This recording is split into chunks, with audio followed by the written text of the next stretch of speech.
Aight. Quadash. Adonai, Elohim, Sabayah, meaning holy, Lord of hosts. Yah, He, Ba, He, masculine, feminine, as a collective whole, creating the tetragrammaton in the beginning, Elohim, in the book of Bereshith, which is Genesis in English. Elohim said, let us create them in our image, to our likeness, so we can be reflections of what's above, below. As above, so below. The macro prosophis above, we are the micro prosophis below. Now, talking about an image and a likeness and a creation, today we're going to go into the secret book of wisdom. We're going to do a short video on the topic, what is the brain? What's accessible and what's non-accessible? And it's very interesting and key. The untapped potential that we have, but what is only accessible to us, and how the untapped potential can become accessible to us. In this book here, the Kabbalah Unveiled, it talks about the inferior quant. It talks about hidden potential past your five senses and your basic abilities that lies dormant within you. But as you ascend to your higher self, raise your frequency, and you expand your consciousness and become a vast consciousness and countenance, you can tap into these things because you become pure, more humble. You humble yourself because the meek and the humble shall inherit the earth. You become pure in your pure way of thinking, knowing the ways, the laws of nature, the universe, cause and effect, as well as following the commandments of God and His laws, because they're very vital, because they govern our bodies, and our bodies has all the elements that the cosmos has in it within us, as above, so below. So based upon what we're eating, how we're cellular regenerating, that's why in the law, statutes, and commandment, there's a dietary law, it's so much stuff. When I look at the laws now, and I read all these other books, guess what? There's something that corresponds to it and gives a greater and better understanding than what people might have taught before, or what we might have learned in church or any other religious institution. A lot of people have their opinions of how they want to synchronize it and lay it out so for you to perceive it to be, but in all actuality, I found the real answers, scattered abroad, but that's what makes me a good investigator. But today, let's go into the brain in the secret book of wisdom. This is page 78. Brain, the earthly mouthpiece of the heart, given only for one incarnation. The brain has not been sufficiently explored, even though it is more involved in human life than the heart. Only about 10% of its potential is accessible to people at the moment. However, it will not be long in the near future, in fact, before man makes use of the rest of his hidden capabilities. It talks about that in the Kabbalah Unveiled. It's called the inferior quant. The brain is a physical apparatus for thinking, and it is necessary for the earth, being closely related to the external senses. So, external, eternal is inward, external is outward, just like esoteric is inward, spiritual, beyond, and exoteric will be outward, physical, understanding of things, of cause and effect. So here it says again, the brain is a physical apparatus for thinking, and it is necessary for the earth, being closely related to the external senses, so the outward senses. One can actually think without the brain. I believe that, and it's meditation. True. Even memory is not connected with the brain. One cannot, because memory is remembrance and is connected to the soul and the spirit that inhabits the soul. Sometimes multiple spirits inhabit the soul, But one can actually think without the brain. It's meditation. Every memory is not connected with the brain, and one cannot always retrieve from its archives, even sometimes that they most certainly contain. The death of the physical body not only does not stop the process of thinking, because your consciousness lives on, your remembrance, your energy, your ether, your ghostly being, that energy, it goes back to where it came from, and it's still conscious and aware through the process.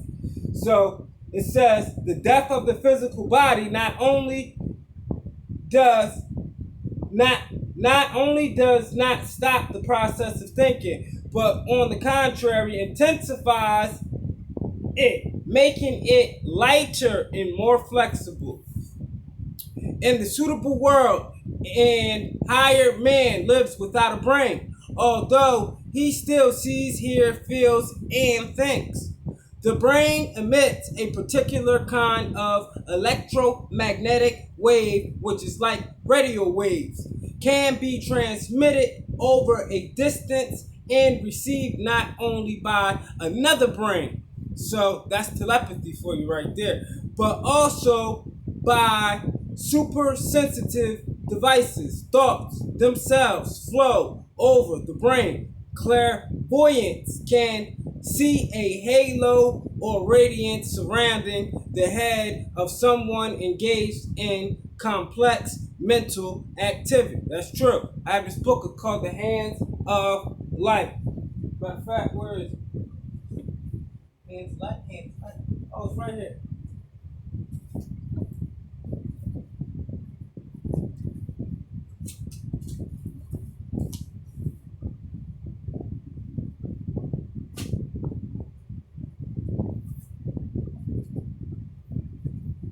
This book right here, Hands of Light, it actually teaches you about all of that stuff right there.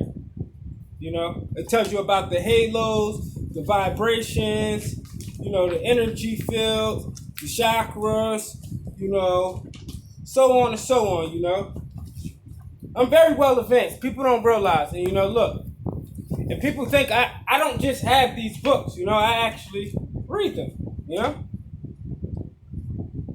all of these books, So this is knowledge I just didn't bring out yet, but I just brought the book out just because on the topic of this. Only by another brain, but also by super sensitive devices. Thoughts themselves flow over the brain. Clairvoyants can see a halo or radiance surrounding the head of someone engaged in complex mental activity. There is a network of, and I bring these things out so people don't think I'm just talking to be talking, that there's no other information that goes with it. This is a big puzzle. It's so much that our brains can do once we have the knowledge, to manifest the actions of the knowledge we have and actually put it to good use. The head of someone engaged in complex mental activity. There is a network of individual luminous thought-bearing channels. One that is superimposed on the gray substance in certain patterns, forming convolutions. It is known that lies one's palm mirror a map of the brain convolutions. Hence, as one's thoughts shape one's destiny, this destiny is imprinted on the gray substance of the brain in the form of convolutions, which are in turn reflected on one's palms. That's why these palms is very important, Why Why do you think they drove nails through hands, Or people try to, take your abilities away. This is a key part of your body. Your hands, just as well as your eyes, just as well as your nose, just as well as your ear. Touch, smell, hear, see. These are the external senses. But this is telling you how these things go hand in hand. The brain, hold on, where was we at? Hence, an expert in palmistry is able to read people's destinies, which they themselves have created in their past lives as well as in their present ones. The brain is currently limited by its 5 senses as well as by its terrestrial dual world or earthly illusion. Consequently, it finds it a challenge comprehending anything that goes beyond this frame of reference. The fact is, it is difficult to make sense of 2 completely opposite statements at once. And so, as a rule, only one of them is accepted, while the other one is denied. The heart, on the other hand, is able to perceive anything inaccessible to the brain. The heart and the brain, 2 different things, but 2 different energy fields, and 2 different data collectors, put it that way. While the path of the brain is long, convoluted, a horizontal, the path of the heart, by contrast, is short, straight, and vertical. Now, like everything else on the earth, the brain is in the process of transformation. And in the future, its gray matter will take on an emerald ruby hue. Emerald ruby hue, because that's what it's going to become, Just like you are a hue man. Hue man. That's how you really say it. But it's going to come into an emerald ruby hue. That's why words are so important, because you can link them to other words and synchronize them, and you can get a bigger picture as a collective whole, Knowledge is always dormant within self. We can find all the answers to our problem if we just tap in, do the work, the footwork, stay till we show ourselves approved, ponder on it, and most things is going to come to us through remembrance by us connecting the dots or seeing new things and linking them and synchronizing them, That's how you're supposed to think. You're put here on this earth to be a problem solver, to go from a low state to a God state, the God man, the God, the goddess, the messianic energy, the rapture, which is the ascension to your higher self, That's why he said everybody got to come like a newborn baby, relearn everything, because everything we learned had an origins from somewhere else, and it just keeps getting passed down, flipped around, and we got to get back to the source. We got to see what's what, know what's what, see for ourselves. We cannot take nobody's word for it, But you will know the truth when you hear the truth, because it's real you can feel, when it's fake you can't relate.